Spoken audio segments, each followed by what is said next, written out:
For 6 years, I thought I was saving my parents from losing their house. Then I discovered my sister was spending my money on rent, vacations, and a new car. The worst part? Everyone knew, except me. My name is Ethan. I'm 29 years old, and until last year I would have told you I had a normal family. Not perfect, not wealthy, but normal. My parents still lived in the same small Ohio house I grew up in. 3 bedrooms, cracked driveway, old maple tree in the front yard. Nothing special.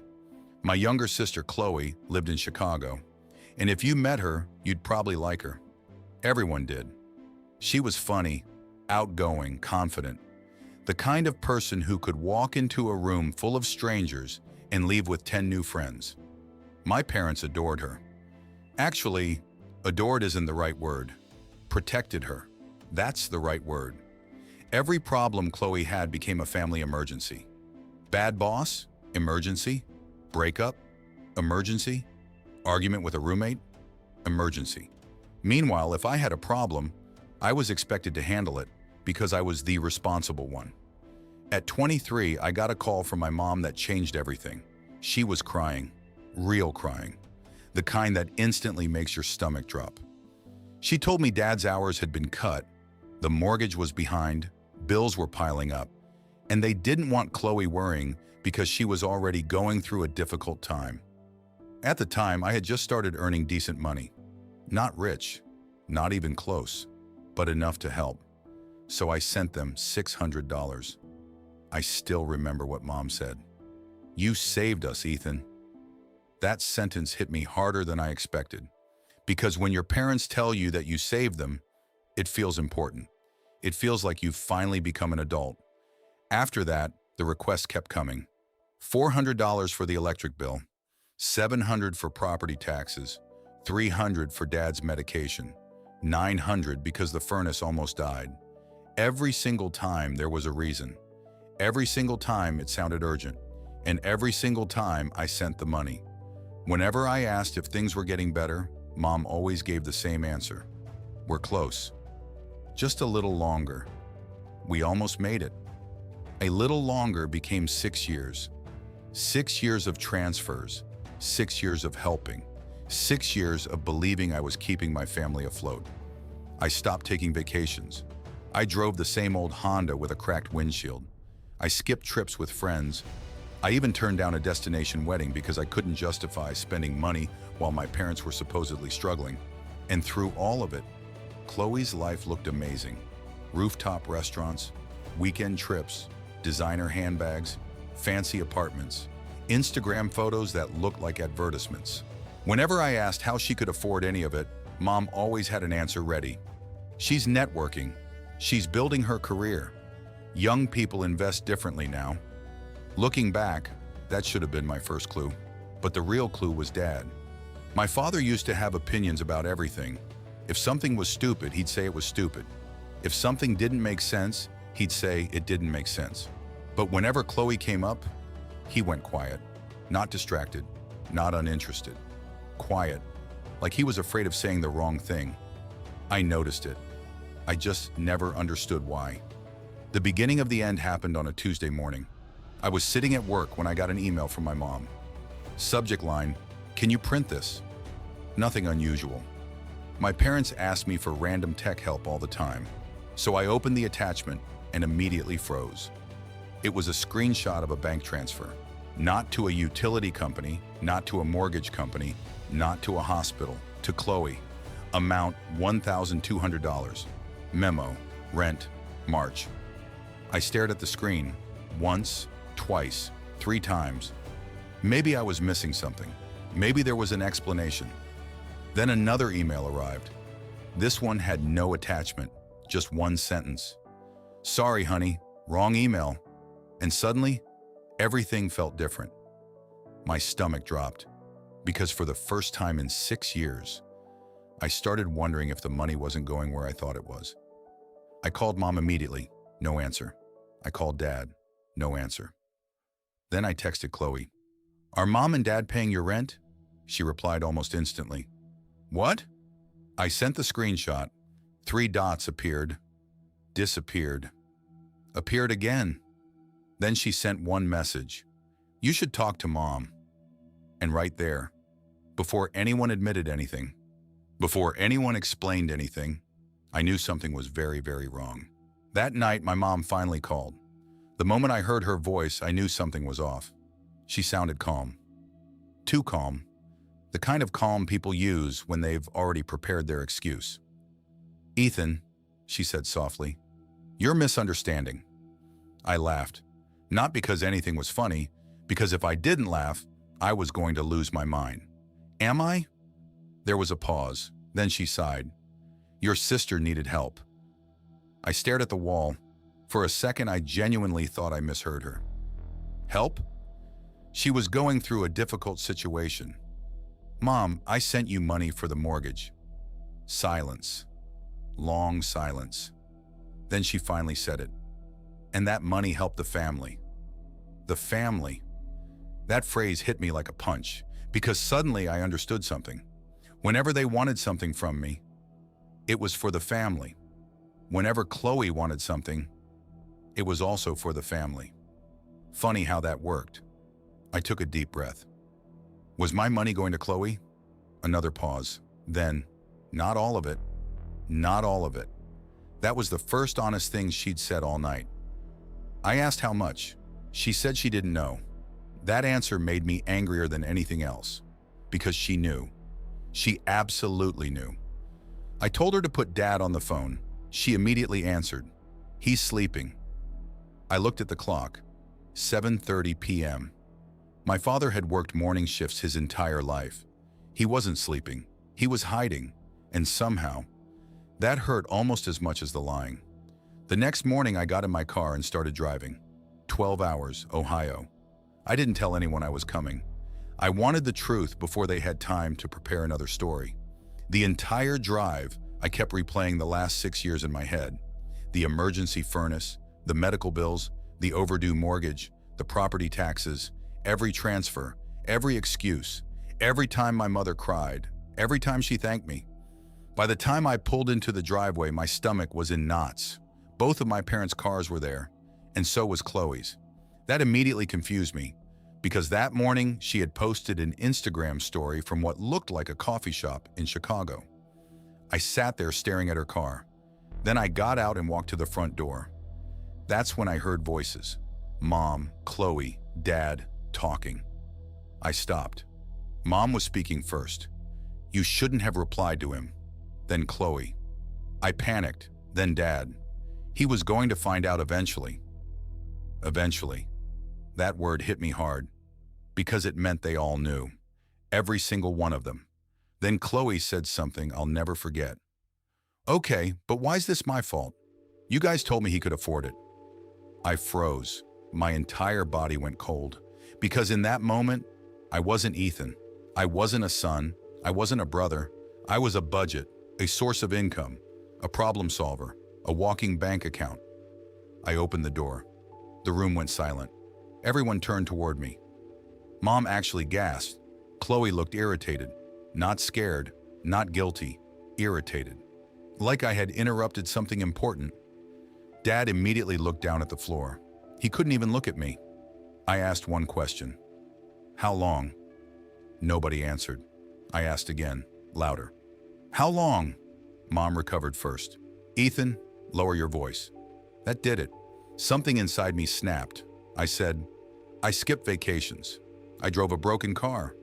I turned down trips. I skipped meals some months because I thought you were losing the house. Chloe rolled her eyes. Actually rolled her eyes. You did not skip meals. I turned toward her. She was wearing a sweater that probably cost more than my monthly car insurance. I pointed at her. You knew? She crossed her arms. I knew they helped me. With my money? No answer. Mom immediately stepped between us, like Chloe was somehow the victim. Your sister needed support. Then she said the sentence that destroyed 6 years of my life. You were doing fine. I just stared at her. Because that was it. That was the entire family system. Chloe needed support. I was doing fine. If Chloe struggled, everyone rushed to save her. If I struggled, I was expected to handle it. I looked at Dad. For the first time all day, he finally met my eyes. His eyes were red. He looked exhausted, broken, ashamed. He quietly said, "I'm sorry." Mom immediately turned. "Don't." One word, just one. But suddenly everything made sense. Dad wasn't running this. Mom was. Dad ignored her. And that was the first crack I'd seen all day. I looked at him. "Tell me the truth. No excuses. No feelings. No stories. Just tell me the truth." The room fell silent. Then Dad slowly stood up. Mom's face changed instantly. Panic. Real panic. "Robert!" He ignored her. "Robert, don't." Still nothing. He walked past us, toward the hallway closet. Every single person in that room watched him, including Chloe. I opened the folder. At first, I didn't understand what I was looking at. Bank statements, transfer records, receipts, pages and pages of them. Then I noticed the highlights, yellow marker everywhere, names, dates, amounts, and almost every highlighted transaction had one thing in common. Chloe, rent payments, the car payments, credit card payments, personal loans, shopping expenses, travel deposits. I kept flipping pages. The numbers got bigger and bigger and bigger. The room was completely silent. Nobody spoke. Nobody moved. Then I reached a transfer for $3,200. Memo, apartment deposit. I looked up. The close suddenly became very interested in the floor. I kept reading. Another transfer, $800. Car payment, another, dotted car 50, credit another, $400. Work, content retreat. I stopped. What the hell is a content retreat? Nobody answered. I looked directly at Chloe. She mumbled. It was networking. Networking. I almost laughed. Because according to the receipts, networking looked a lot like a luxury resort in Miami. I flipped another page, then another, and another. Every page made me feel worse, because this wasn't one emergency, this wasn't one mistake. This wasn't even 1 year. This was 6 years. 6 years of lies. 6 years of manipulation. 6 years of everyone sitting at this table pretending I was helping save the house. Then I found something even worse. Text messages. Printed text messages, mom and dad, dad and mom. Pages of them. I started reading. The first one wasn't terrible. Then the next one. Then the next. And suddenly I couldn't stop. One message from mom said, "Ethan doesn't need to know." Another, "Chloe is fragile." Another, "He has a good job." Then, "He can afford it." Every sentence felt like a knife, because nowhere, not once, did they ask whether it was fair, only whether I could handle it. And apparently, because I wasn't falling apart, I became the solution. Then I found the message, the one that changed everything, a text from Chloe to mom. Just one sentence. I remember reading it once, then again, then a third time, because my brain refused to accept it. It said, "Did the family ATM send money yet?" The family ATM. That was me, not Ethan, not her brother, not family ATM, a machine, something you use when you need cash. The room started spinning. I looked up slowly. Nobody was saying anything. Not Chloe, not mom, not dad, nobody. My mother finally moved. She reached toward the paper. That was a joke. I pulled it away immediately. A joke, a joke. I couldn't believe she was still lying, still protecting her. I stared at her. Then I asked, "Why was it funny when I sold my guitar?" A silence. The room froze. Even Chloe looked confused. What guitar? That question hurt more than the message, because she genuinely didn't know. She had no idea. Years earlier, I'd sold my favorite guitar, one I'd owned since high school. Not because I wanted to, because mom called crying about property taxes. And apparently that sacrifice wasn't even memorable enough for Chloe to remember. Good. For the first time all day, she looked uncomfortable. I wanted uncomfortable. I wanted her to feel 1% of what I'd felt. I closed the folder. Slowly, then I looked at all three of them. Mom, Dad, Chloe. And I said, "I'm done." Nobody responded, so I repeated it. Slower. "I'm done."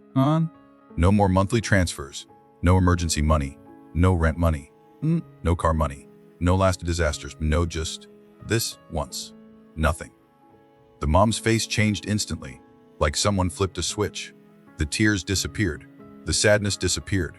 The victim disappeared. Then came the anger. Real anger. She looked at me and said, "So you're abandoning us?" I actually laughed. Not because it was funny, because it was unbelievable. After everything I'd just seen, she still thought I was the bad guy. I looked her straight in the eyes and said, "No, I'm resigning." Dad closed his eyes. Chloe crossed her arms. Then she said something that hurt more than the ATM message. "You always act like a martyr." That one landed because for years, I genuinely believed I was doing the right thing. Being responsible, being reliable, being a good son. And apparently, to them, I wasn't a son. I was a wallet with feelings attached. And now that the wallet was closing, suddenly I was selfish. I grabbed the folder, turned around, and walked toward the door. But nobody stopped me. Nobody apologized. Nobody chased after me.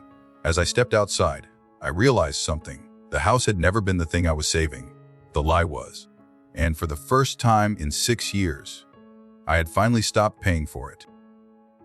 I left the house that night. Not because I was calm. Not because I needed time to think. Because if I stayed another 10 minutes, I was going to say things I couldn't take back. I checked into a cheap hotel 20 minutes away, dropped my bag on the floor, sat on the edge of the bed, and stared at the wall. For 6 years, I thought I was helping my family survive. Now I couldn't stop wondering how many of those emergencies were completely fake. My phone kept vibrating. Mom, Chloe. Mom again, then Chloe. Then Mom. I ignored every call. Around midnight, my phone rang again. Dad. I almost didn't answer. Almost. But something told me to pick up. The second I heard his voice, I knew something was different. He sounded exhausted, not tired, defeated. "Ethan?" Then silence.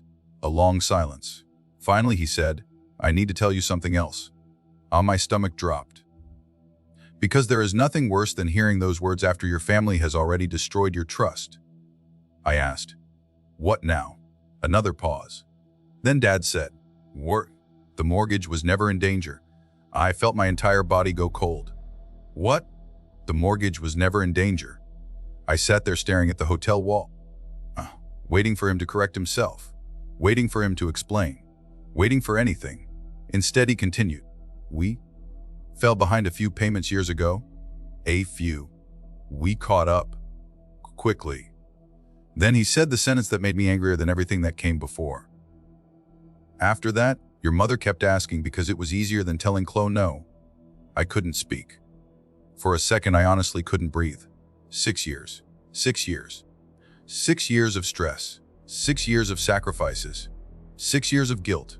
Because it was easier to take money from me than disappoint my sister. I finally asked, "Wouldn't you stop it?" The Dad didn't answer. At first I thought the call disconnected. Then I heard him breathing. 30 seconds passed. Maybe longer. Then he finally said, "Because I got tired of fighting your mother." That answer hit harder than all the lies. Because until that moment, the part of me still wanted to believe Dad was trapped, that he was a victim too. He wasn't. He was weak, and his weakness cost me 6 years. I hung up shortly after that. The word. Not because I forgave him, because I had nothing left to say. The next morning I drove home, and for 2 weeks, I ignored everyone. No calls, no texts. Nothing. Then the family group chat exploded. My aunt wrote it. "Your mother says you cut them off financially. Is that true?" A cousin responded. "What happened?" Another cousin. "Is everybody okay?" I stared at the messages. Then Chloe appeared. And somehow, she managed to make everything worse. She wrote, "He's punishing us because Mom helped me during a difficult time." Punishing us. Us. Like she was still the victim. Like I was the villain. Like 6 years of lying was some tiny misunderstanding. That was the moment I stopped protecting them. I didn't write a paragraph. I didn't argue. I didn't explain. I sent one screenshot. Just one. The message. The one that said, "Did the family ATM send money yet?" Then I put my phone down and waited. 5 minutes.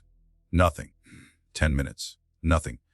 Then finally, my aunt replied, "Chloe, what the hell?"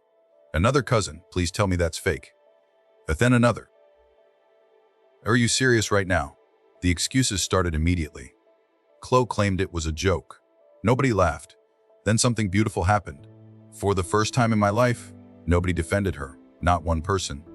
5 minutes later, Chloe left the group chat. Completely. Gone, then Mom called. Immediately. I ignored it. She called again, ignored. Finally, she left a voicemail, and even after everything, even after all the lies, even after 6 years, she still didn't apologize. Do you know what she said? You had no right to embarrass your sister. Not, I'm sorry. Not, I was wrong. Not, please forgive me. Embarrass your sister. That was the moment I finally accepted the truth. This wasn't a misunderstanding. It wasn't bad communication. It wasn't family drama. It was a system, and I had spent 6 years funding it. Over the next month, something unexpected happened. People started calling me privately. My aunt admitted Mom borrowed money from her too. Thousands of dollars. My cousin admitted Chloe had asked him for rent money multiple times. Then my grandmother called. And what she told me shocked me. Years earlier, she gave Mom $2,000 for Dad's dental work. Only one problem. Dad never had dental work. The lie wasn't just about me. I wasn't the only ATM. I was just the biggest one. And suddenly, the whole thing started falling apart. Over the next few weeks, everything started collapsing. Not dramatically, not all at once. Slowly, like a building cracking from the inside. The first person to disappear was Chloe, at least publicly. She stopped posting vacation photos, stopped posting rooftop dinners, stopped posting luxury restaurants. For someone who documented every moment of her life, the silence was noticeable. Then one afternoon, she uploaded a video. And honestly, I wish she hadn't. She sat in her apartment, perfect lighting, perfect makeup, perfect victim voice, and said, "Some people only help families so they can control them later." She never said my name. She didn't have to. Everyone knew exactly who she meant. I watched the video once. Then a second time. Then I laughed, because for 6 years I'd given money without asking for anything. No conditions, no demands, no control. The only thing I'd ever asked for was the truth. The video got 12 likes. 3 were probably relatives. The rest were people who had no idea what she was talking about. I almost responded. Almost. I thought about posting screenshots, bank statements, messages, everything. But then I realized something. The people who mattered already knew, and the people who didn't matter never would. So I closed the app and did something far more satisfying. I spent the money I would have sent that month on myself. Nothing crazy. I replaced my windshield.